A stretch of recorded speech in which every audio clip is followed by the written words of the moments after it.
Balak ni US President Donald Trump na makipagsanib puwersa sa Russia at China para kalabanin ang International Criminal Court o ICC. As shots were fired, he was seen running on the building's security cameras, seemingly trying to avoid detention.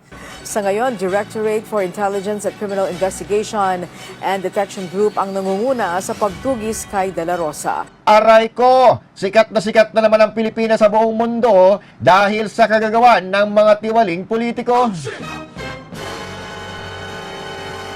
Samantala, world leaders Donald Trump, Xi Jinping, Vladimir Putin gigibain ang ICC at ililigtas si PRRD.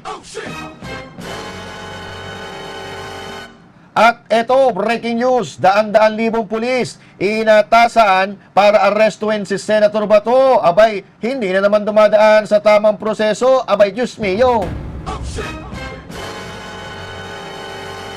At ayon sa isang abogado, unconstitutional ang pag-aresto kay Bato dahil kailangan pandumaan sa local court ng Pilipinas. At ayon pa rin sa isang abogado na abogado ni Senator Bato, dahil nga hindi dumaan sa korte ng Pilipinas ang mandamiento de arresto, baka makasuhan din ng kidnapping ang mga mag-aaresto. Nako, baka mangyari dyan kapag bumaliktad ang sitwasyon, baka sila naman ang nasa ilalim at mabalikan. Aba, nakakatakot yan. Pag-uusapan po natin lahat ng yan. Maya-maya lang po, mga kababayan. Para lagi kang updated. Ako nga pala si Bidaya ng mga oposisyon sa kasalukuyan ko. At sabi nga, galit na galit ang mga gabural ng Pangulong Duterte. Kung hindi ka pa nakakapag-subscribe, i-subscribe mo na yan! Samantala, magandang araw, mga banateros at mga kababayan kong Pilipino sa iba't ibang panig ng mundo. Ako po si Master Judea, bakbaka na! At eto na nga mga kababayan, grabe na ang nangyayari sa ating bansa. Talagang lantaran na po yung pag-abuso ng mga nasa kapangyarihan. Base na rin po yan sa mga naririnig nating sinasabi ng mga abogado. Kasi litong-lito na nga po ang taong bayan kasi iba-iba po ang sinasabi. At ang sinasabi naman ng kampo ni Senator Bato, taliwas sa mga grupo ng mga personalidad na gustong arestuhin itong si Senator Bato. Abay, mag-isip-isip po tayo, gawin lang natin ang tama, lalo na yung mga law enforcers dyan. Nako, oo. Nako po, no? Oo. Tandaan natin, mga kababayan. Bilog po ang mundo. Umiikot yan at baka dumating yung araw, baka sila naman ang nasa ilalim at hindi na sila makapunta din sa ibabaw. Dahil kitang-kita ng ating dalawang mata, rinig na rinig ng ating dalawang tenga ang kanilang pagmamanipula dito, mga kababayan, sa konstitusyon ng Pilipinas. Oo. At eto na nga, isa pa sa pinakamalala na nangyayari sa ating bansa, gulong-gulo na po ang isipan ng ating mga kababayan. May kaso ba si Senator Bato? Kailangan ba niyang maaresto? O kailangan pang dumaan sa local court ng Pilipinas? Ano ba? Iba-iba. Pero tayo, naniniwala tayo na hindi dapat dalhin si Senator Bato sa The Hague, no? Dahil may gumagana tayong hustisya sa Pilipinas. Anong hustisya yan? Maya-maya, malalaman po natin yan, Dahil pag-uusapan natin lahat ng ating sinabi kanina, yung sanib puwersa ng mga world leaders para sugpuin ang ICC na isa rin sa mga abusado, no? At marami tayong maririnig dito at makukuhang aral sa mga abogado na magsasalita dito sa topic natin na ito. At umpisahan po natin yan dito sa pag-aresto kay Senator Bato. Ito. Balita, nanawagan ng Philippine National Police o PNP kay Senator Ronald Bato de la Rosa na sumuko na. Ito ay matapos na ipag-utos ng Department of Justice ang pagpapa-aresto sa senador na nakaharap sa warrant mula sa International Criminal Court. Ayon kay PNP Chief Police General Jose Melencio Natates Jr., ito ay peaceful way o mapayapang paraan kasabay ng pagtitiyak na ligtas si Bato kung susuko na lamang ito sa kanila. Sakaling maaresto, ito turn over ng PNP si De La Rosa sa DOJ. Sa ngayon, Directorate for Intelligence and Criminal Investigation and Detection Group ang nangunguna sa pagtugis kay De La Rosa. Kumikilos na rin umano ang tracker team para maihain ang warrant of arrest laban sa dating hepe ng PNP. Tiniyak naman ng PNP sa publiko na anumang operasyong may kaugnayan sa pagpapatupad ng warrant of arrest laban kay De La Rosa ay isasagawa alinsunod sa mahigpit na operational procedures at may buong paggalang sa karapatang pantao. At alam niya naman ang proseso. If we can imagine yung pag-gastos natin, utilize the resources in conduct of manhunt, in implementation of warrant of arrest, and other police operations to implement that, ay it-involves a lot of resources. Kung pwede naman siyang mag-surrender o hindi, give himself. And that is the most peaceful nila sa pinaka-. So sumuko daw si Senator Bato and that's the peaceful way.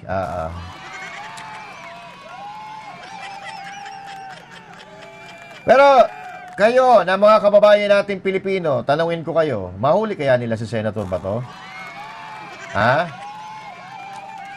So,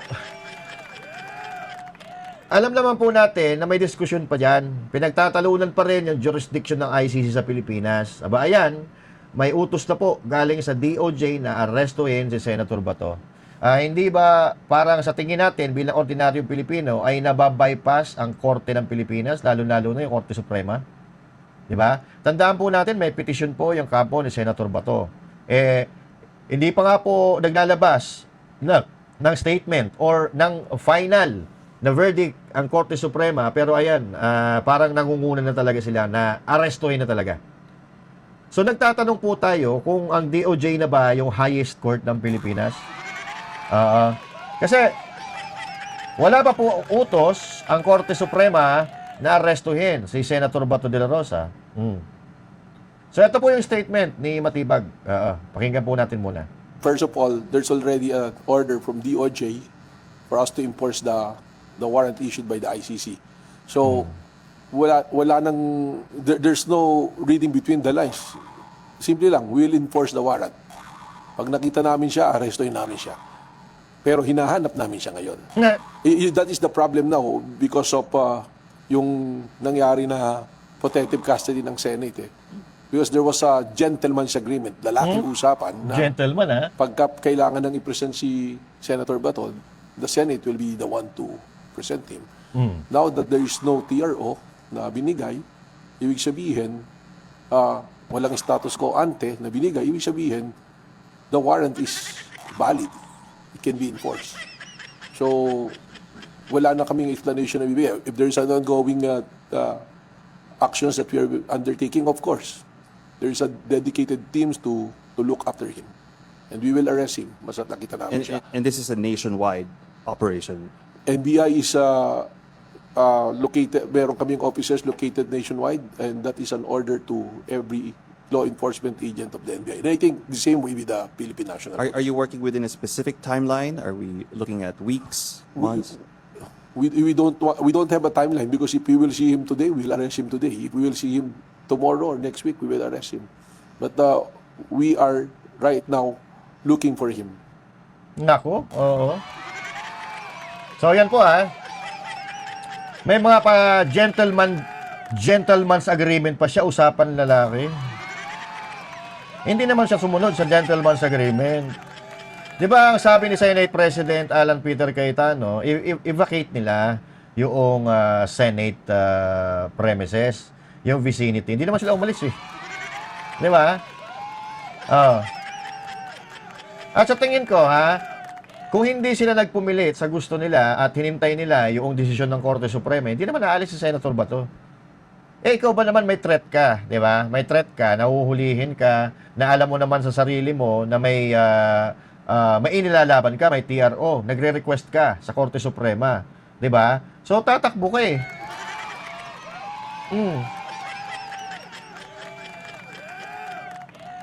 So, ang nangyayari ngayon, parang tama eh. Tama yung sinabi ni Amy Marcos, arrest Bato at all cost. Yan na naman ang tingin natin dyan, mga kababayan. Alam na nila, akala ko, di ba kahapon, napag-usapan natin, sinabi nila na alam na daw nila ang kinaroroonan ni Senator Bato. Bakit sabi ni Matibag, ginahanap pa daw nila? So, nagsinungaling na naman sila sa mga Pilipino. Di ba? Sino ba nagsabi na alam nila kinaroroonan ni Senator Bato kahapon? Oo. Di ba?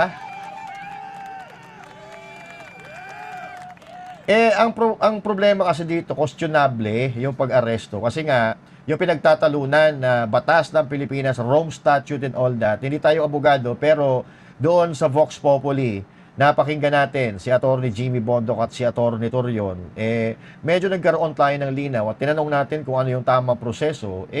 Parang kung ang nangyayari ngayon, ibabangga natin sa sinabi ni Atty. Bondoc at Atty. Torion, mali.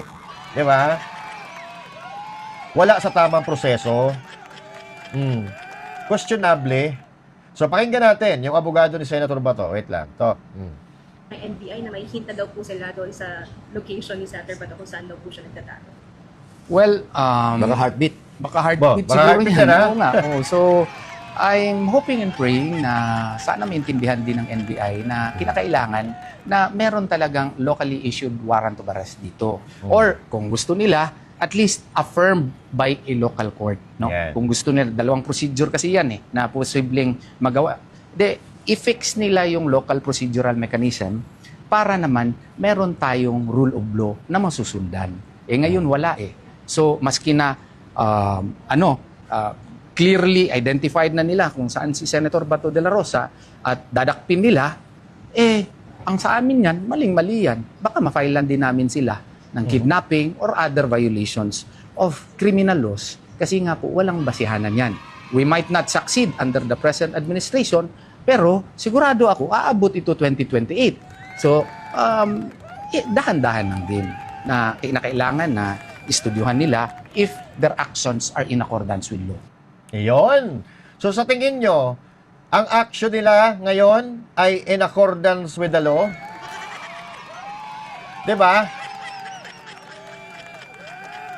Alam niyo mga kababayan, para sa inyong kaalaman, sa ibang bansa po, tulad ng China, tulad ng Russia, tulad ng Amerika, pag may ICC na pumasok sa kanila, hinuhuli nila.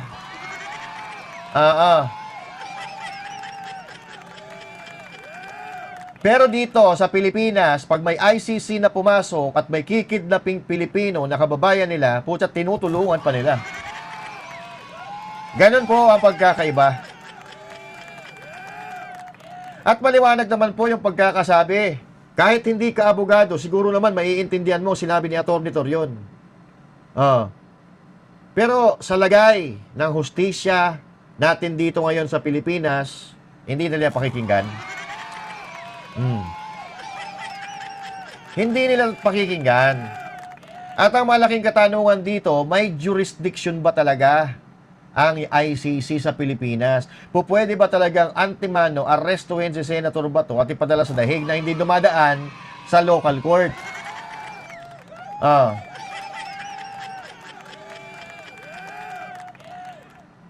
Tama ba yung sinasabi ni Atty. Torion? Tama ba ang sinasabi tungkol sa jurisdiction ng ICC? Siguro ang makakapagpaliwanag dyan ay yung bihasa sa ganitong larangan. So pakinggan po natin ang sasabihin ni Associate Justice Leonen. Okay? Ito. Again, Your Honor, the withdrawal from the Rome Statute on the ICC, Your Honor, has effectively or will effectively withdraw further remedies. Trust foreigners to rule on crimes more than the Supreme Court and our lower courts?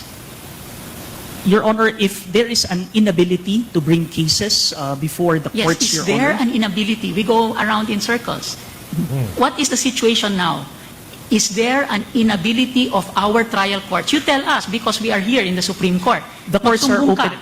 Is there inability of our trial courts to attend to human rights cases? there is no inability, Your No Honor. inability.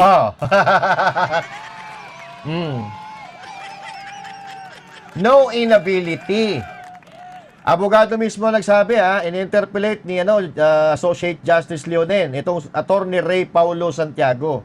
Ang tanong niya, is there an inability of the local courts in the Philippines? Ibig sabihin, wala bang abilidad ang Korte ng Pilipinas na mag-usig o mag-hearing ng isang human rights na kaso katulad na nila Senator Bato at Senator PRRD? Oh. Ang sagot, no inability. Therefore, hindi katulad ng sinasabi nung tatanga-tangang tumanda na sa pagre-report na si Sis Drilon na hindi daw kaya ng Pilipinas. So parang sinasabi niya, mahina ang hustisya, mahina ang Korte Suprema sa Pilipinas. Durog. Basag yung abogado. Puro lang, oo, no inability, Your Honor. Who is po ang nagsasabi na walang kapangyarihan ng utos ng ICC, meron tayong gumaganang batas sa Pilipinas, maliwanag. Si Leon din ang nagsabi. Oh. 'Di ba? Inability. So, may ability tayo na mag-usig ng kahit sinong suspect dito sa Pilipinas. 'Di ba? Hindi nga makasagot si Santiago, 'di ba? Ang ibig sabihin, gumagana ang hustisya sa Pilipinas. So, bakit mo pagkakatiwalang litisin ng ibang lahi ang isang Pilipino? Tuloy. Is there an unwillingness of our courts to attend to human rights cases? Not with the courts, Your Honor. Not with the courts. So, again, what is the right that was violated? What is the prerogative that was violated? As a matter of fact, there is reverse complementarity in 9851. Is that not correct? Yes, Your Honor. Where is it found?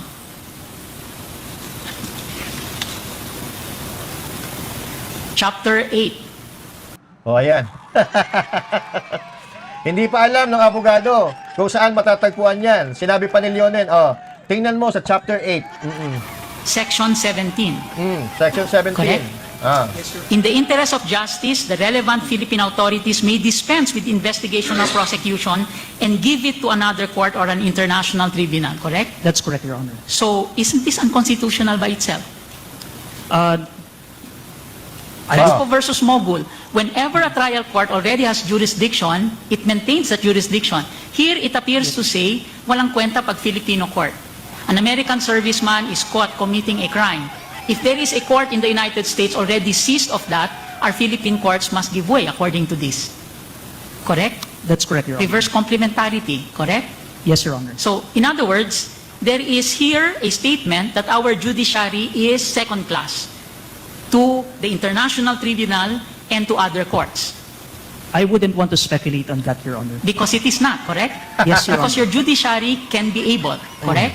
Yes, Your Honor. Can be enabled, correct? That's correct, Can Your Honor. improve and become more efficient, correct? That's correct, And the Your Honor. better that it will become more efficient so that we will have to rely on ourselves, correct? Yes, Your Honor. That's self-determination, correct? That's correct, That Your is Honor. sovereignty, correct? Yes, Your Honor. Yes. And Basag. Hindi makasagot yung abogado. Kasi nga, yun talaga ang nakasulat sa Rome Statute. Kung pagbabasyan natin yung yung punto ni Associate Justice Leonen, wala talagang jurisdiction ng ICC sa Pilipinas. Kung meron man, halimbawa, dadaan muna yan sa Interpol, sa PCTC, then makikipag-cooperate ang PCTC sa Interpol. Ngayon, dadalhin yan sa DOJ, sa DFA, at kung sino man magpapatupad, kasama ang Korte Suprema. Sa utos ng Korte Suprema. So sabi pa nga niya, panghihimasok ng ICC sa Pilipinas is unconstitutional. Binigay pa nga niyang halimbawa, yung sa Amerika, di ba? So paano ngayon ipapaliwanag ito ng mga gustong umaresto kay Senator Bato? Di ba lumalabas na lahat ng ito ay pamumulitika lang? Gusto nilang itapon sa ibang bansa ang mga kalaban nila sa politika dahil kapag dito sa Pilipinas kasi lilitisin ang mga kinakasuhan nila tulad ni PRRD, tulad ni Senator Bato de la Rosa, matatalo sila. Kasi wala naman talaga silang ebidensya. Lagi ko nga sinasabi yung ginawa ni PRRD, yun ang nagpasikat sa kanya. Yung war on drugs, di ba? Kahit tanungin mo pa ang mga nasa kalsada, ano ang nagustuhan mo sa pamumuno ni PRRD, naubos yung mga adik. Di ba? So, hindi kasi sila mananalo. Kapag dito sa Pilipinas, hindi mananalo yung mga nagkakaso kay PRRD at kay Senator Bato. Kaya gusto nilang dalhin sa dahig. At pagdadala mo na yan doon, wala nang atrasan. Doon na yan lilitisin, wala nang pakialam ang Pilipinas. Pero ang tanong, nasunod ba ang batas or institusyon, ang konstitusyon ng ating bansa? Hindi. 'Di ba? So kaya nga, ang sinasabi ni Amy Marcos, ginagawa nila lahat ng ito kahit alam nila na mali at hindi dumadaan sa tamang proseso dahil lang sabi niya, walang mangyayaring eleksyon eh. May extend sila ng 3 taon.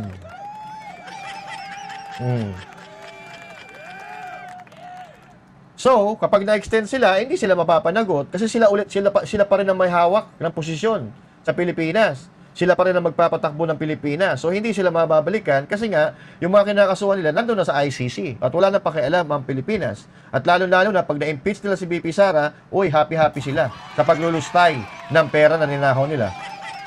Diba? Ito pa ang sabi ng isang political strategist na isa ring veteranong abogado, veteranong abogado. Ang tanong, sino ba ang nag-uutos na arestuhin si Senator Bato? Sino ang inutusan? Di ba? PNP, NBI. So, ang NBI, under what umbrella? Di ba? DOJ. DOJ. So, doon pa lang may conflict of interest na, may bias na, hindi ho ba? Pero doon nga, sa interview ng spokesperson ng DOJ, hindi niya mapangalanan kung saan galing ang command. Di ba? Kasi pag sinabi niya, nagbanggit siya ng departamento, nagbanggit siya ng pangalan, mayayari siya. Kasi nga, tinatago nila eh. Kung sino ang nag-utos. Doon pa lang, hindi nila masabi kung sino ang nag-utos sa kanila na arestuhin si Senator Bato, may problema na. Di ba? Ang sabi lang, DOJ. So, gagalaw ba ng sarili ang DOJ na wala nag-uutos? Eto, pakinggan natin. Eto, napakalinaw po ng paliwanag dito. Pakinggan po natin si Attorney Banayo. Okay, ito. Tuloy. On the other hand, the other investigating party here, which is the DOJ, who through Secretary Vida has already announced that they will conduct an investigation, medyo biased din yun because NBI is under the DOJ. And if you look at it, who gave the orders to Director Matibag to go to the Senate without a warrant of arrest? Who do you think gave that order? It can only be his superior, Secretary Vida, or the President himself, or probably, well, the Executive Secretary in lieu of the President, no? So, utos ng DOJ. So, sino sa tingin nyo ang nag-uutos sa DOJ? So, baka naman, sariling galaw ito ng DOJ. So, sabi ni Banayo, it's either the head of DOJ or the President himself through his Executive Secretary. Ang ibig sabihin ba nito, tama yung sinabi ni Amy Marcos na ang nag-utos talaga nito ay kapatid niya na presidente? Biruin mo wala naman daw utos. Hindi daw nag-utos ang presidente na arestuhin si Senator Bato. Pero ngayon, nakikita natin kahit hindi pa dumaan sa korte ng Pilipinas, gusto ipa-aresto. At hindi natin naririnig kung anong side ng Pangulo. Ang ginagamit nilang warrant from ICC. So pag na-aresto nila si Senator Bato, diretso yan sa ICC. Tapos ang nakakatawa, ang may dala pa ng warrant, si Trillanes pa, na walang kwenta. Because, hindi ba, pupunta ka doon, wala kang daladalang warrant of arrest, no?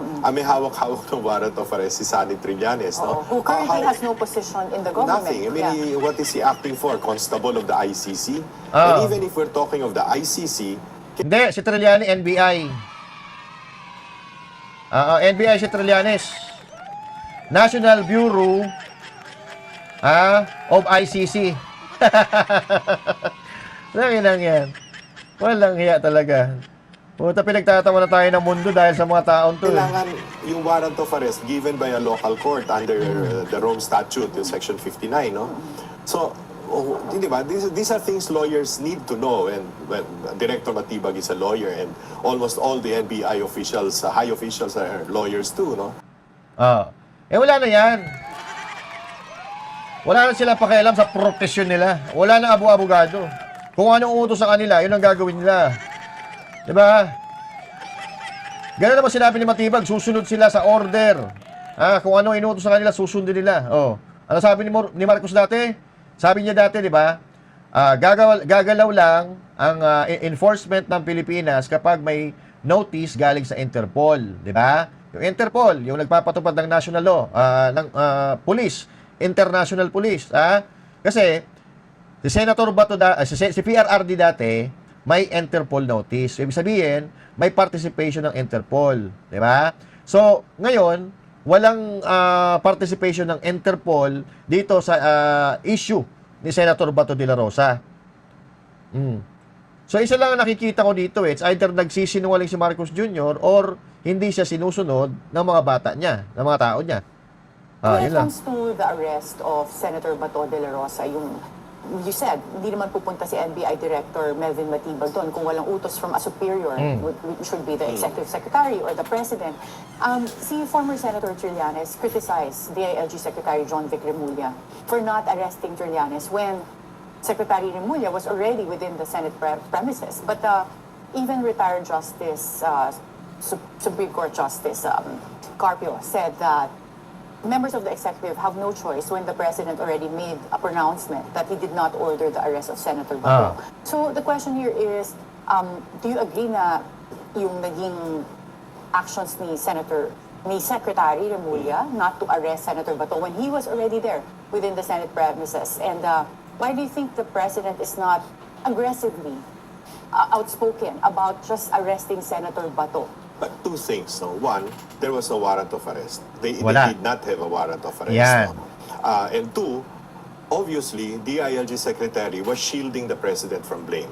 Because if you remember, in the first situation in March 14 ba yun, or 12 of 2025? Last year. Yeah, last year when they brought former President Duterte to the ICC, the President kept maintaining that they will not honor an ICC warrant of arrest. But he said that they were honoring what they called the red notice from the Interpol, which turned out to be a diffusion notice. No? Okay. So, ngayon ba?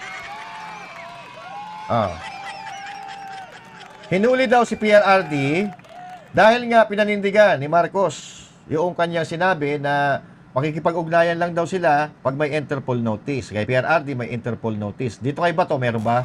Wala. Wala naman, di ba?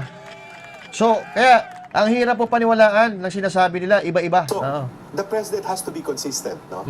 And whether he really did not order Matibag to go to the Senate, no? Or DILG Secretary, of course, you have to take a bullet for your President. And so, he's the one who has to distance the President from what happened. Nako, yan ang sinasabi natin. So, ibig sabihin, di ba tayo, pinagtatakpan. Sinishield ang Pangulo. So, maliwanag. Hindi po tayo may sabi. Si Banayo po nagsabi. Na hindi consistent ang sinasabi ni Marcos Jr. Di ba? Nagkukontrahan yung mga sinasabi nila. Sinasabi ng NBI, ni Claire Castro, DOJ, DILG. Nagkakanya-kanya sila ng galaw. At ngayon, ang katahimikan, madalas natin inuugnayan sa tao na may kinalaman. Yung nagkukunya-kunyarian na walang alam, pero siya pala ang pasimuno. So, katahimikan ni Marcos Jr. sa kaso ni Bato, bukang siya mismo ang pasimuno dito. Di ba? Kaya nga, dito nagkakaroon ng question ang mga Pilipino. Kasi yung mga lumalabas, ang lumalabas dito, pinagtatakpan nila si Marcos Jr. Di ba? Pero kapag ganun, do you think that kind of backfires on the President? Because if you're not in favor of honoring the ICC warrant of arrest, then pag meron are under you na gumagalaw, it looks like You're they're not in either control. yes, they're either not following your orders Or you're lying. It's either you're not in control or you're lying. Yan. So do you think dapat magpalit na lang ng stance si Presidente? Yun na nga no?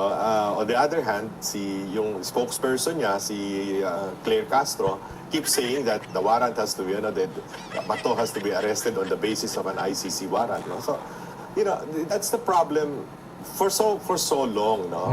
There has been a problem of communication involving not only the President but also his cabinet. No? Kanya-kanyang diskarte. Walang unified communication. Walang message box na lahat sila sumusunod doon. No? Yan. Totoo. Mula umpisa pa naman, ginagawa na nila yan eh. Di ba? Yung mga sinasabi nila, hindi naman nila natutupad. Di ba? Sa flood control nga. Di ba? Kung saan-saan. flood control at kung saan-saan pang kontrobersiya na kinasasangkutan ng presidente. Pinagtatakpan nila. Di ba yung kay Saldico? Sino sumalo? Di ba si Remulla? Si Remulla ang sumalo. Pero ang totoong nagsabi na nahuli si Saldico, si Marcos Jr. Di ba? Pero, ang totoo, hindi naman pala nahuli si Saldico. Hanggang ngayon, wala pa nga rin si Saldico, di ba? So, ang gulo-gulo. Dahil, nagsisinungaling po sila. Ang gulo-gulo ng dahil sa politika. Di ba? Hindi nagtagumpay yung kanilang mga plano dati, yung kanilang mga ginawa noon. Kaya, ginagawa nilang last resort ang ICC. Buti na lang, gumagalaw na po yung mga kapangyarihang bansa. At ito nga, mukhang may kalalagyan po sa pagkakataong ito ang ICC dahil itong ICC na to nagagamit na panakot sa kanilang mga kalaban sa politika. Ang sabi ko nga kanina, sa ibang bansa tulad ng Amerika, Russia at China, pagka may pupuntang ICC dyan, sila ang umaaresto. Pero dito sa Pilipinas, ipinagkakanulo ang mga Pilipino. So ito po, magsasanib puwersa ang mga higanting bansa para puksain ang tagapagtanggol ng mga sinungaling at mga magnanakaw. Yung ICC, tagapagtanggol yan nila Si Trump, si Putin, si Xi Jinping, mukhang kakanain ang ICC. Mukhang pababagsakin ang ICC. Ito, panoorin po natin. Balak ni US President Donald Trump na makipagsanib puwersa sa Russia at China para kalabanin ang International Criminal Court o ICC na nagpaparusa sa war crimes. Base sa report ng Financial Times, sinabi yan ni Trump sa Beijing, China Summit kung saan present din si Chinese President Xi Jinping. Dumalo rin sa magkahiwalay na araw si Russian President Vladimir Putin. Wala pang komento ang White House tungkol dito. Pero kung matatandaan, pinatawa ng parusa ni Trump si ICC Prosecutor Karim Khan. Dahil yan sa pag-i-issue ng warrant of arrest kay Israeli Prime Minister Benjamin Netanyahu na siyang kaalyado ni Trump sa gera sa Middle East. Yan. Yan mga kababayan. Narinig nyo naman. Ano ibig sabihin nun?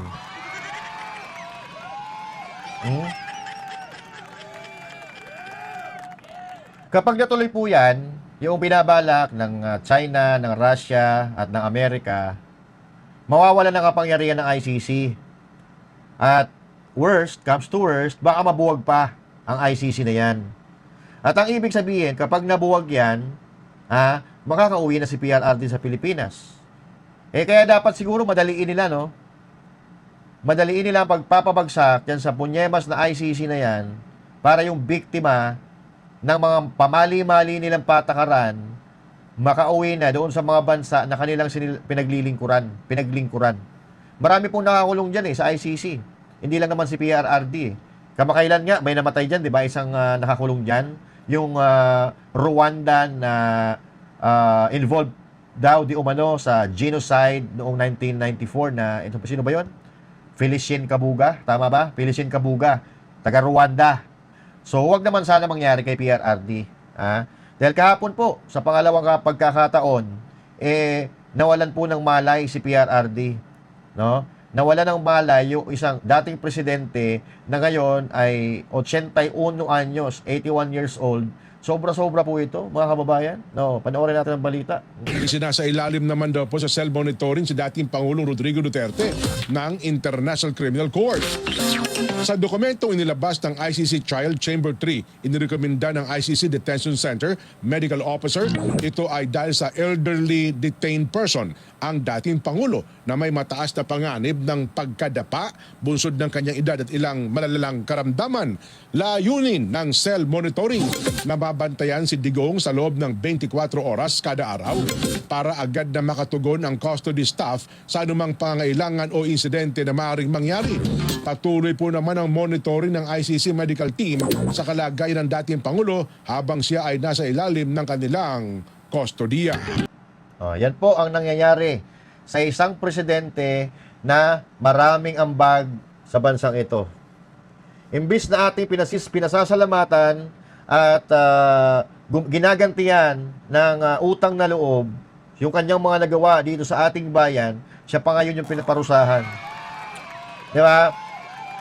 Samantalang yung mga magnanakaw, nagpapakasarap sa kanilang buhay habang nilulustay yung mga pera ng kabanabayan na kanila ninakaw. Alam mo si PRRD, di ba? Yan si Imelda Marcos, may kaso yan. 7 counts of graft and corruption. Hindi nagpursige si PRRD na makulong yan si Imelda Marcos dahil sa kanyang katandaan. Matanda na dahil sa edad. Pero ang ganti ni Marcos Jr., ipakulong si PRRD. Sa ibang bansa pa,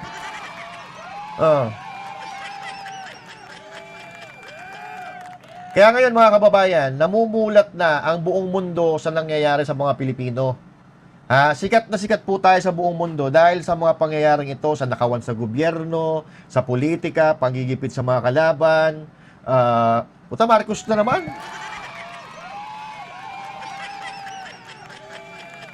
O ito, pakinggan po natin, balita sa Russia. The Philippine Supreme Court has refused to block the arrest of Senator Ronald De La Rosa, who's wanted by the International Criminal Court. The lawmaker's whereabouts are currently unknown after a shooting at the National Senate building last week.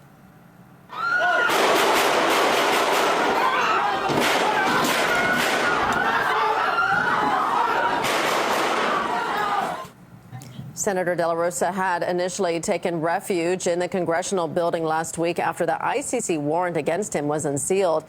As shots were fired, he was seen running on the building's security cameras, seemingly trying to avoid detention. The country's president swiftly announced his government was not behind the shooting and that Manila hadn't ordered the lawmaker's arrest. The suspected gunman was later identified as a driver working for the country's National Bureau of Investigation, the government agency responsible for carrying out the Hague's warrant. RT spoke to his lawyer, who was on the ground as the events unfolded. I was there, although I was not in the shooting incident itself, but minutes before that, I was able to take videos. Certain persons who were casing the Senate building, it turned out to be NBI because I was able to zoom the video and also on the right side, they were wearing NBI patches. It's emblazoned even in their shirts. And on the left side, when they were already in the Senate portion of the compound, they were likewise armed persons who were casing the Senate building. And I am very certain that they were likewise NBI personnel. So General Aplaska, that he cautioned the NBI not to go inside because they were armed, but they refused. So General Aplaska fired as a defense mechanism so that they would not be able to to enter the Senate building. And the NBI, as admitted by them, returned fire, and that is why the firefight happened.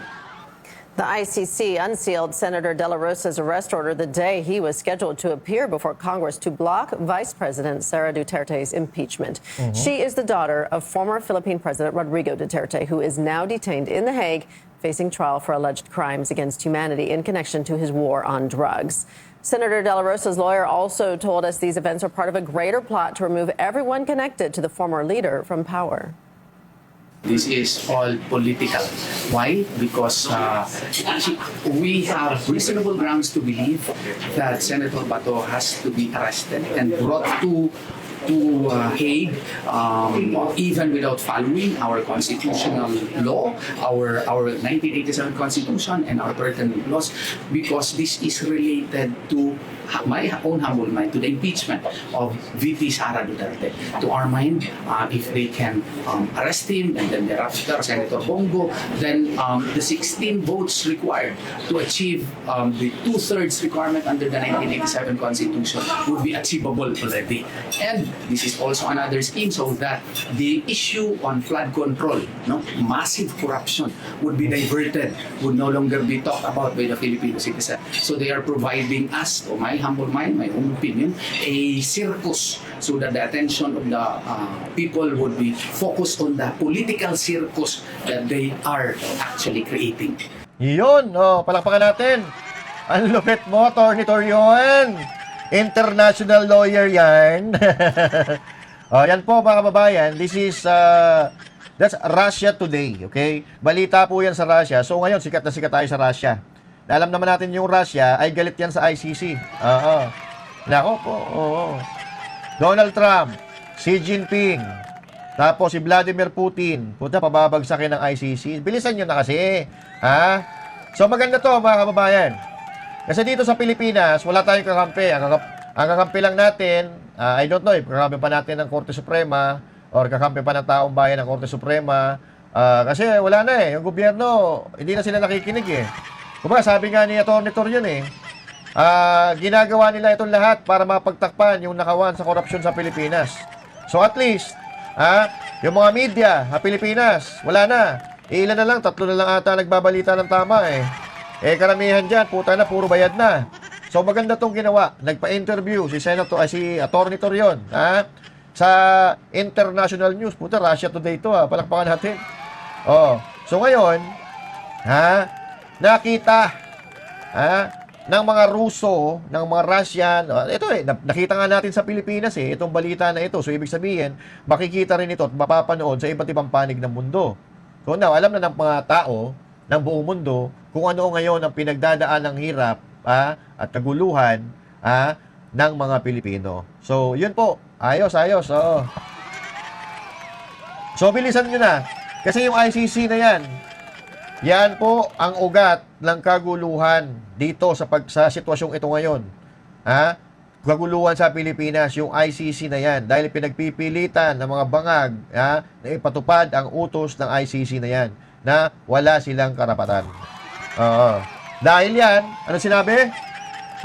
Ni Atty. Torion, para mapagtakpan yung kanilang pagnanakaw. And his own humble opinion. Diba? So, yan po, mga kababayan. Ipagdasal natin na sana puksain na talaga yung ICC na yan ni Trump, ni Xi Jinping, saka ni Putin. Diba? Yun. At yun din. Ang pinakamabisang paraan para makauwi na si PRRD. Pahingin ako ng number ni Putin, ni Xi Jinping, saka ni Donald Trump. Tawagan ko na lang. Okay? So anyway, mga kababayan, ano po ang masasabi nyo dito sa ating usapan? At kung may komento kayo, ilagay nyo dyan sa comment section. Pag-usapan natin yan sa susunod na talakayan. Again, this is Master Judea saying thank you, God bless you all, and to God be the glory. Magandang araw po sa inyo lahat. Oy, thanks God, it's Friday. Okay? Happy weekend po sa inyo lahat, mga kababayan. Banateros ay kami, walang iba. Banateros hanggang sa huli naming hininga. Yan ang Banateros, walang inuurungan. Pag tama palakpakan, pag mali ay babanatan. Yan ang Banateros, boses ng ordinaryo Pilipino. Banateros ay walang makakaawan. Para lagi kang updated. Ako nga pala si Bidaya ng mga oposisyon sa kasalukuyan po. At sabi nga, galit na galit ang mga dapungan ng Pangulong Duterte. Kung hindi ka pa nakakapag-subscribe, isubscribe mo na yan!